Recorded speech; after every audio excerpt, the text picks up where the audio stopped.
Dia 1º de julho de 1994. Que data marcante! Nesta data marcava-se uma nova era na história econômica do Brasil. Para os mais antigos, uma promessa de tempos melhores, de inflação controlada e de um futuro mais próspero. Para os mais novos, a oportunidade de crescer sob um país melhor. Um país que, desde sua constituição como república, não havia tido sequer uma década de paz. Vinha de períodos pós-ditadura, com um cenário caótico, hiperinflação e grandes incertezas. O rancho, como os antigos chamavam, era um momento extremamente importante na vida das famílias brasileiras. Momento ao qual as pessoas corriam ao mercado, assim que recebiam seus salários, para abastecerem as suas dispensas de mantimentos para o mês. As famosas maquininhas de marcação de preço, os seus TECs, geravam uma trilha sonora comum dentro dos mercados. Dia 1º de julho de 1994. A esperança de uma nova era e de um novo curso para o Brasil e seus brasileiros. Bonito isso, né? Mas o que será que aconteceu com o Brasil desde então? Será que o Brasil, após trocar mais uma dentre tantas as moedas, teve sua situação resolvida? Será que nós temos uma situação de estabilidade? Ou será que nós temos mais poder ou menos poder aquisitivo se nós compararmos novamente a 1994? Bom, é sobre tudo isso que nós falaremos hoje. 28 anos de Plano Real. O dinheiro que vale cada vez menos. Se esse tema lhe interessa, que eu tenho certeza que vai lhe interessar, confia, vem comigo porque o vídeo tá incrível e te espero depois da vinheta. Bora lá!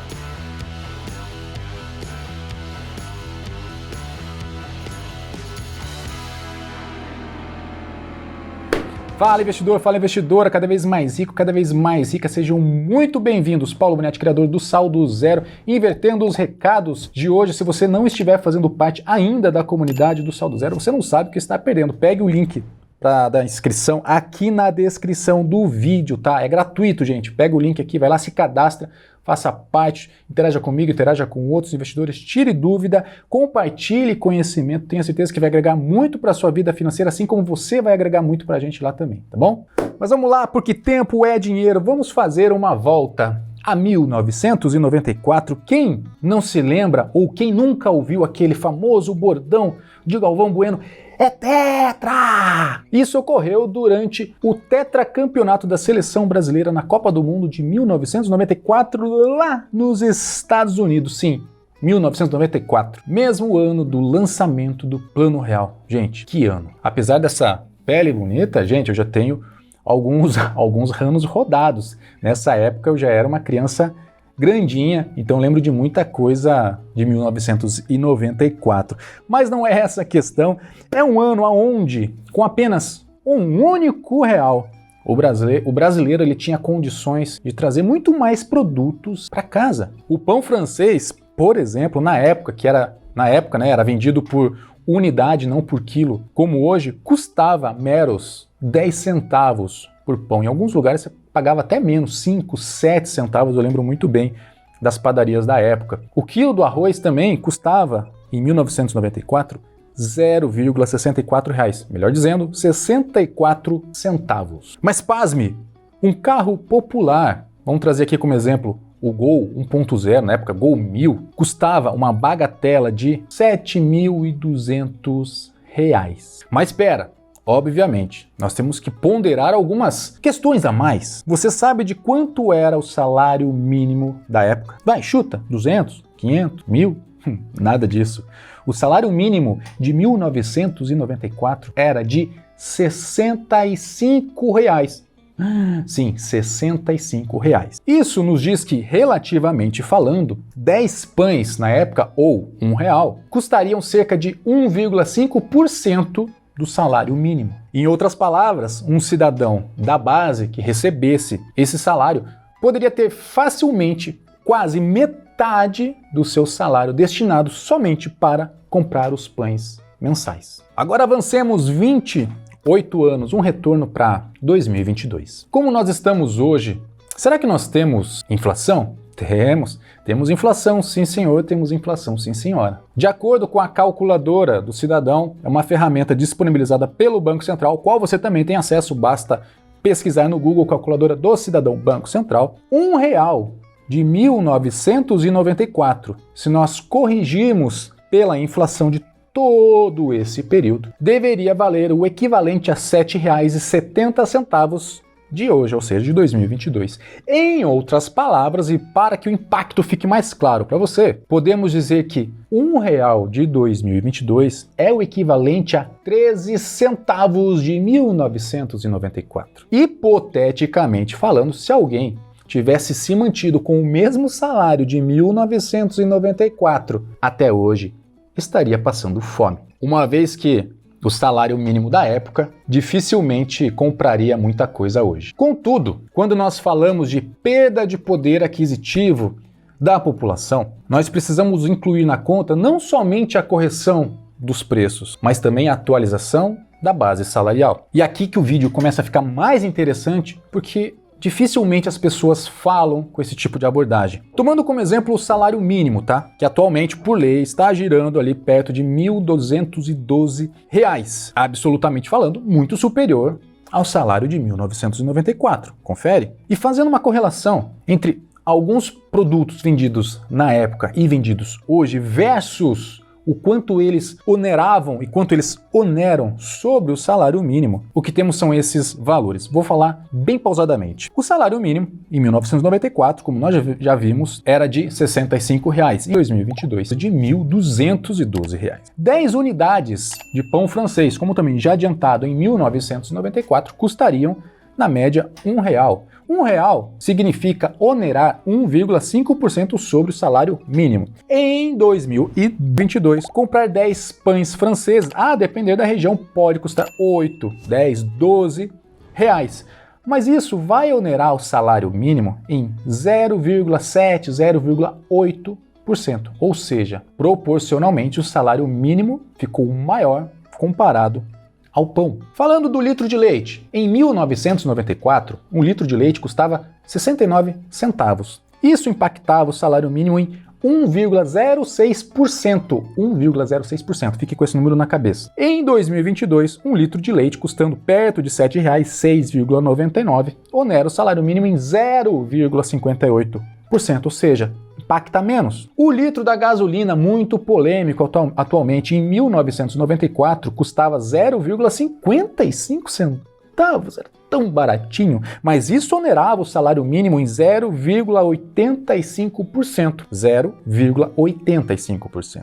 Em 2022, nós temos postos vendendo aí o litro da gasolina perto de 6,50 centavos, R$ 6,50, e isso onera o salário mínimo em 0,54, ou seja, menos do que onerava em 1994. Agora, o carro popular que eu chamei a sua atenção no início do vídeo, que custava R$ 7.200 em 1994, onerava o salário mínimo em 11.000%. 11.000%.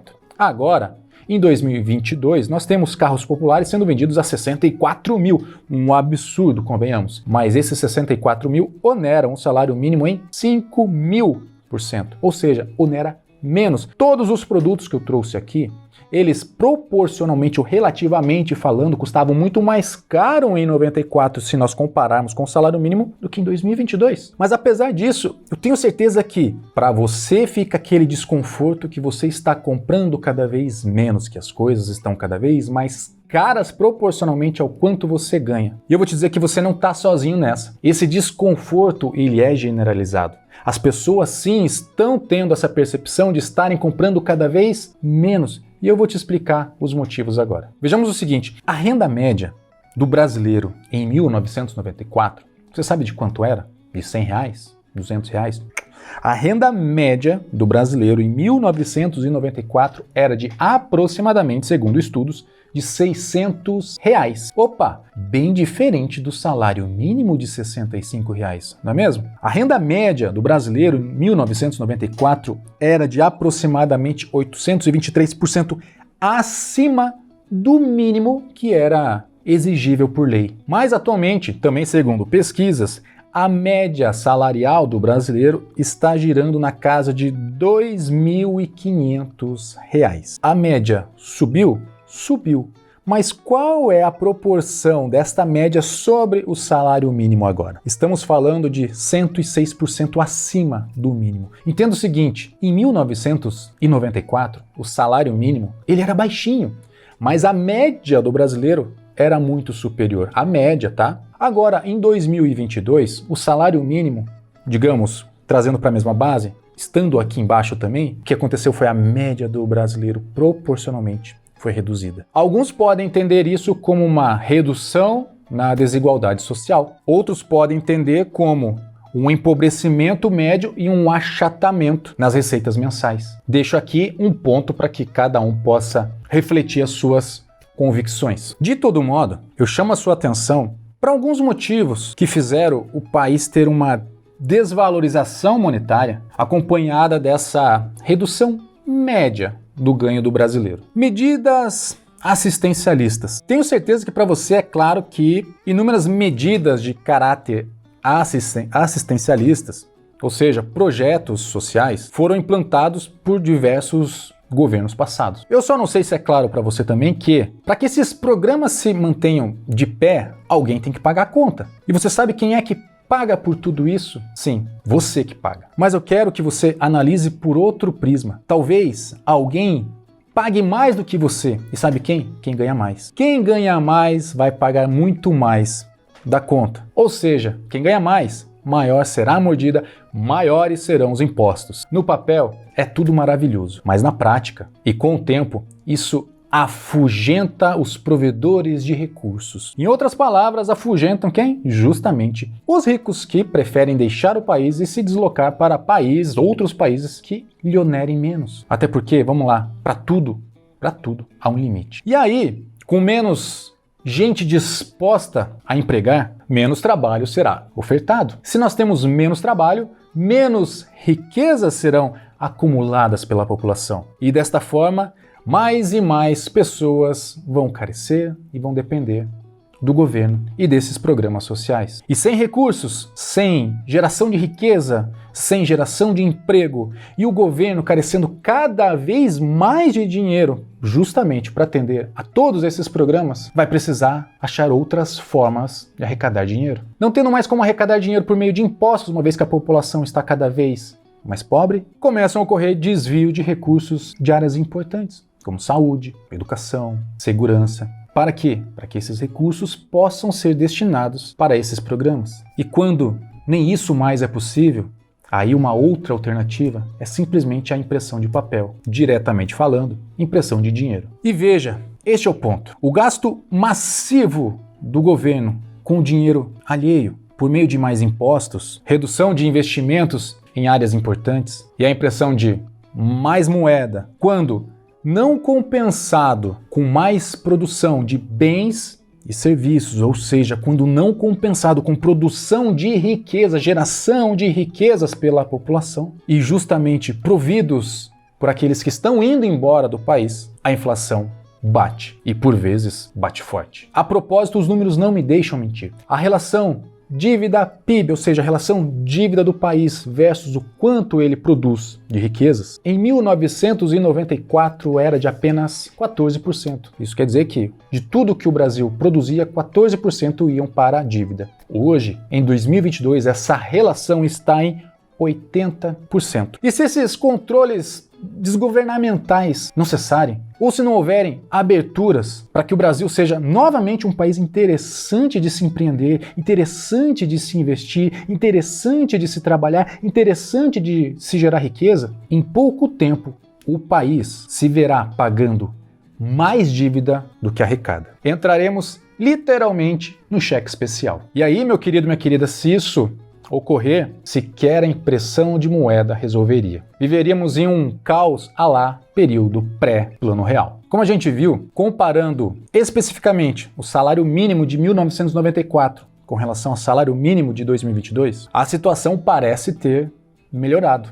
E é isso que o governo quer que pareça. Quando olhamos, contudo, esse achatamento do salário médio do brasileiro, a situação não necessariamente é semelhante. Inflação, seja por qual motivo ela acontece, não é benéfica para a economia, não é benéfica para o país, não é benéfica para você. 1º de julho de 1994. Que ano. Uma pena que o que era para ser um marco na nossa história está ficando cada vez mais desbotado por ingerências governamentais. Se você entende que tá tudo bem, pode se manter sob um salário mínimo esperando as bondades do governo.